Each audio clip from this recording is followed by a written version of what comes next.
So it's 5/24, 2020.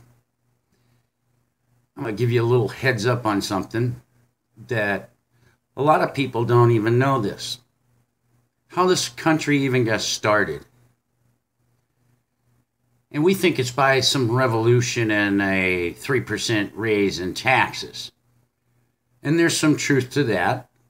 And there's some truth to they were coming to get our guns and so forth. It was the power structure that was set forth to control and manage this new venture that the crown was creating in America. The New World is what they called it. The New World. So as it goes, you didn't come here. You didn't buy a ticket to get on a ship back then. You didn't have that free choice. You didn't have that free will to just leave wherever you were and just pack up and come to the New World. That didn't happen. That wasn't in reality. You had to get permission from one of the royals. You had to get what they called in a piece of paper a grant passage, a grant from the crown of passage to come to be here in this new world. In the new world, the New World Order is what they were creating back in the day. To this day, from then to now. Yeah, some things take for a long time, especially when you got resistance. Lots of resistance fighting this New World Order for hundreds of years. Yes, or they would have had this New World Order a long time ago, ladies and gentlemen, by far.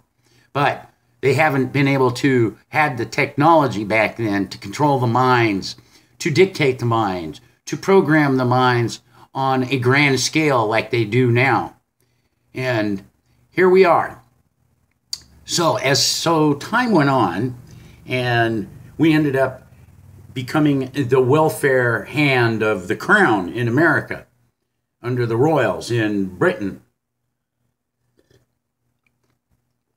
With them conquering the world as much as they were trying to do at the time, they didn't have unlimited resources, but they had resources that were unlimited from stealing from people, robbing them, conquering them, and stealing their wealth out of their nations is what they have been doing. And is still going on to this very day. And off the backs of the labors of people. This is another problem we still have today, too, from the same similar oligarch structures. We changed the names, but they're still the same type of structures. Now, where I'm going with this is, so now that after so long that the guarantee from the crown to supply materials and so forth to the people that were coming to this continent called the New World, were guaranteed a certain amount of welfare from the crown. Well, starting from the very early 1600s to 3/4 of the way into the 1700s, they accumulated a very heavy burden debt with the welfare system supporting the people in the New World. So they decided that they would incite a revolution, a rebellion, to get them out from underneath of having to support them, send them goods and materials and etc. Yes, we didn't incite the revolution. We would have been fine sucking the fucking asses, licking their asses and their wieners along the way. Humanity just loves to be taken care of. It's obvious throughout humanity, and it's obvious that the welfare system that has been created on the globe today in almost every nation, it's quite obvious we don't really want to be self-sufficient, or we would be. And they wouldn't have their way at all with the way that they have the system, this concocted predatory system set up that attacks everyone except for the oligarchs, because the oligarchs are the controllers of the system. So then the revolution broke out. And some men got together called founding fathers, and those weren't the real men of the time. Those were some more political hacks. And if anybody knows what happened when General Cornwallis, and General George Washington finally got their meeting together to end this so-called war, this revolution. And guess who had the terms of surrender, or the terms to end the war? Was Cornwallis, not George Washington. George Washington and us peasants had no bargaining chip on the table to give these guys. Nothing. There was nothing that we could offer them to quail the situation except keep fighting. And they knew that they would outrun us attrition-wise, because we couldn't have supported ourselves forever on end like they could have. The greatest empire in the world at the time could have kept fighting us without a shadow of a doubt.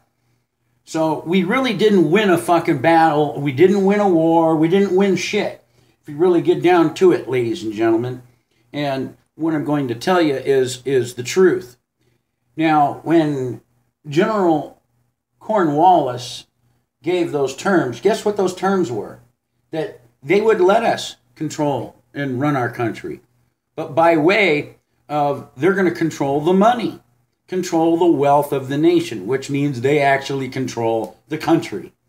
And then in 1811, you can look it up. I'm not even going to say their names. I want you to go look it up. I want you to find out the research. I want you to go do it and stop listening to people. That's what I had to do. I had to stop. And when I started questioning, I told myself, I'm going to disprove what everyone was telling me, that now what I'm telling people. And the more I tried to disprove it, the more I found out that not only they were right, I found out more shenanigan shit that these people were doing.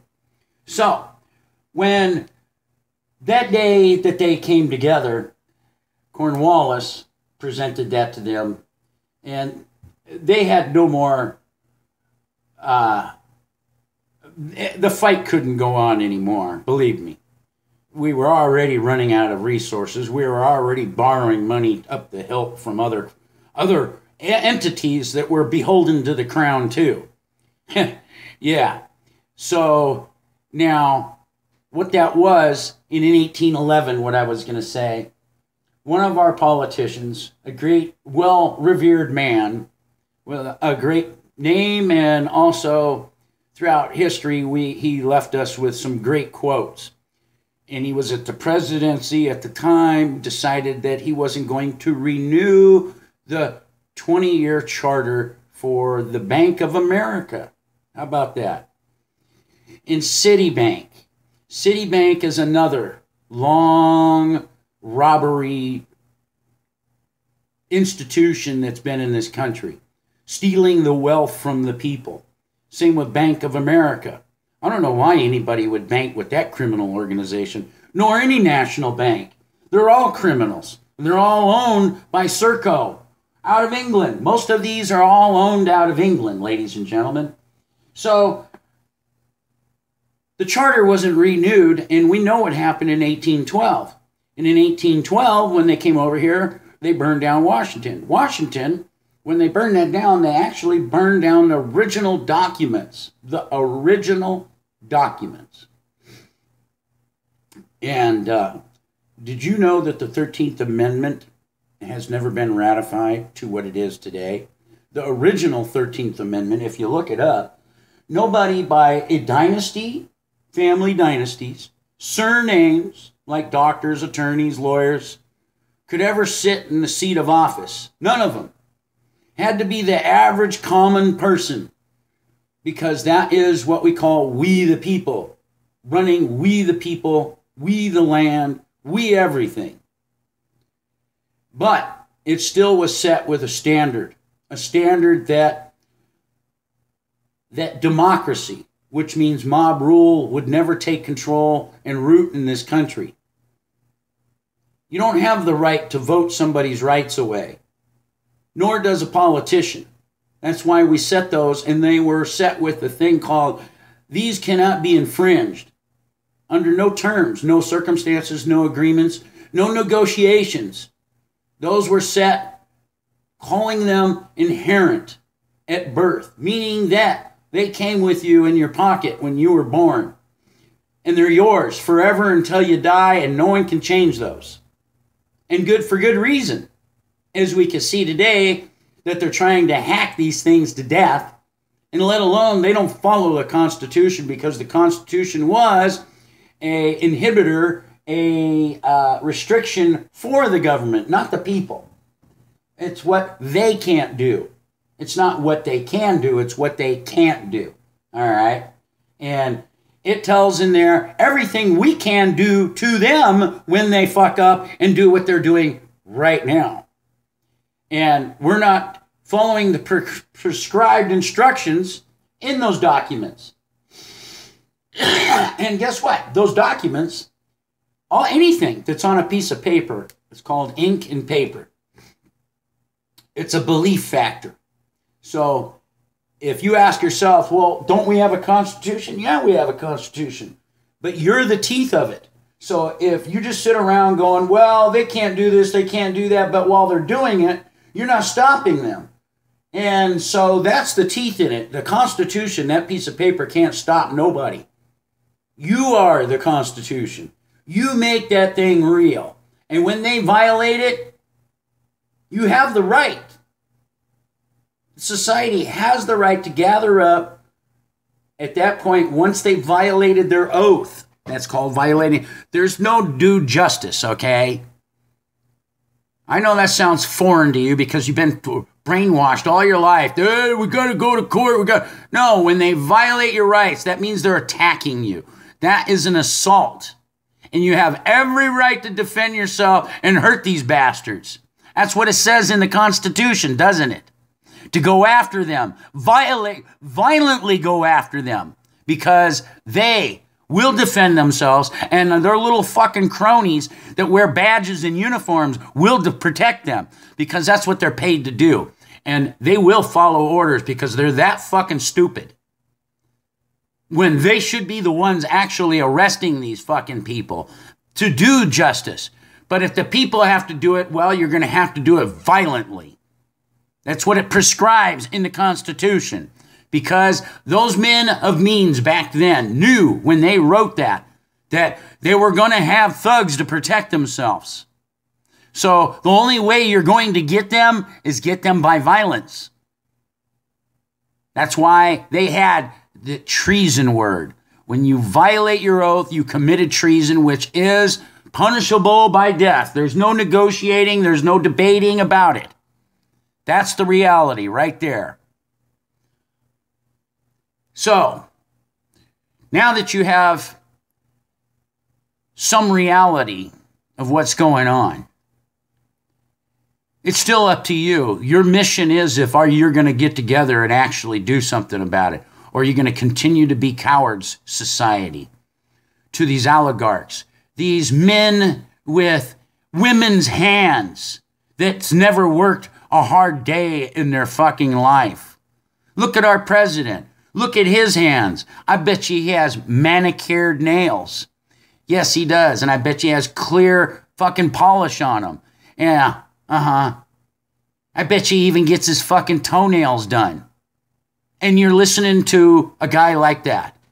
A guy that acts more like a woman than a man. That cares more about his hygiene and how good he is and how his golden toilet is that he shits in. This is how stupid you fucking people are. Listening to people that never ever worked a hard day in their fucking lives. But will they demand that from you? See how dumb you are, society? And then you prance around and praise these fucking pricks that don't give a shit about you. What's wrong with you? Cowards is what our society has literally become against a bunch of weaklings that have a bunch of fucking money. It's like this Bill Gates thing. You should be hunting that motherfucker down and killing him. Disrupting the world like he does. Talking shit like he does. And those fucking therampelatists. Fuck them motherfuckers. You know what you should be doing to him. These people are disrupting the world, and it needs to stop.